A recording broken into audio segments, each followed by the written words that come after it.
Hi, I'm Dave Gardy from our Maritime TV studios here near Washington, D.C. for this special Maritime TV presentation. And with us in the studio right now is Mr. Rich Lawson, who's CEO of something called IOSTIA, and we'll talk about what that stands for in a moment, and Jeff Taylor, who's Public Policy VP over at IOSTIA. Thank you for joining us, gentlemen. IOSTIA stands for the International Ocean Science and Technology Industry Association. That's right. And you guys are just launching. Give us an overview, Rich. What's it all about? My decade of experience working with nonprofits in the marine space, one of the common things we saw was that there was a unified voice expressing a need for a trade association that dealt with the sectors that weren't entirely devoted to offshore oil and gas. So we spent about 18 months working as a team examining the market and determining if there was a need for an organization like this, and we're moving ahead and launching it. So this is a C6, so you'll be involved in lobbying efforts and things like that, Jeff? That's right. Well, that's right. There are a lot of marvelous think tanks, ocean-related think tanks and institutes and centers, and they all do a tremendous amount of work. But one thing they can't do is they can't go to Capitol Hill and directly lobby on a specific issue. They can't go to a member of Congress and say, we like H.R. 5, please pass it. If you need our support, we'll be all in on the subject and passing the bill. And so it is clear that there are a lot of companies in the ocean sciences, technology, and industry space that might be members of other associations that may not be a perfect fit for their company.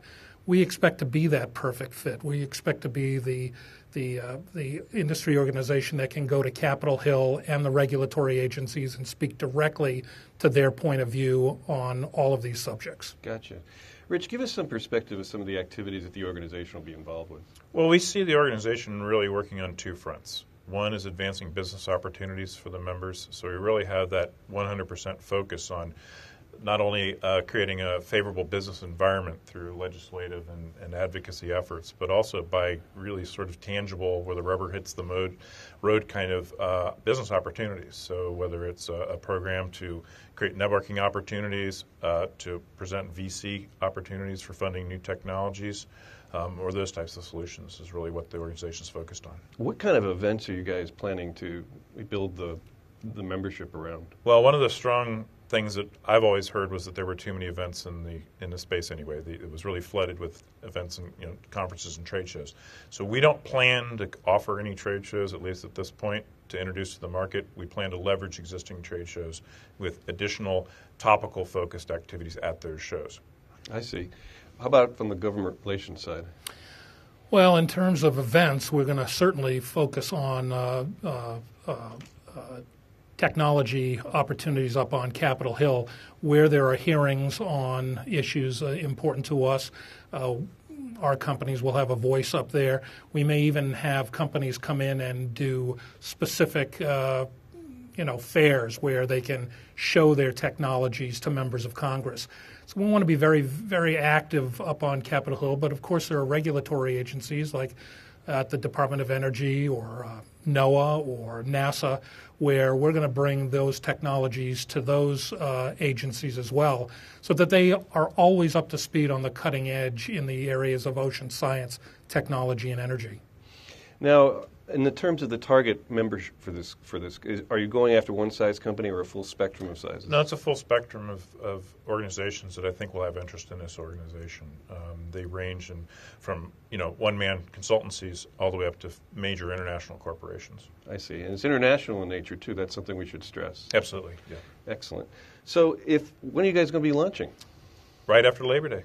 Okay. Yeah, we're getting everything lined up now. Like I said, we spent about 18 months doing our market analysis and personal outreach to companies that we thought would want to have a voice in an organization like this, and now it's all coming to fruition here this month. And the go ahead, Jeff. Well, I was going to say that I've always thought there's a pretty good analogy out there. There's many years ago, the medical device industry, medical device companies were members of the big pharma associations. But of course, a drug approval is vastly different than a medical device approval.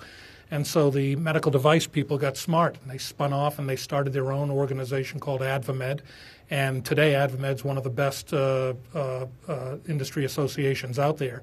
So we envision IOSTIA as kind of that model as well, where these companies are in associations out there that don't quite fit. For instance, a company that might be in an oil and gas association but has nothing to do with oil and gas, but they do have something to do with oceans.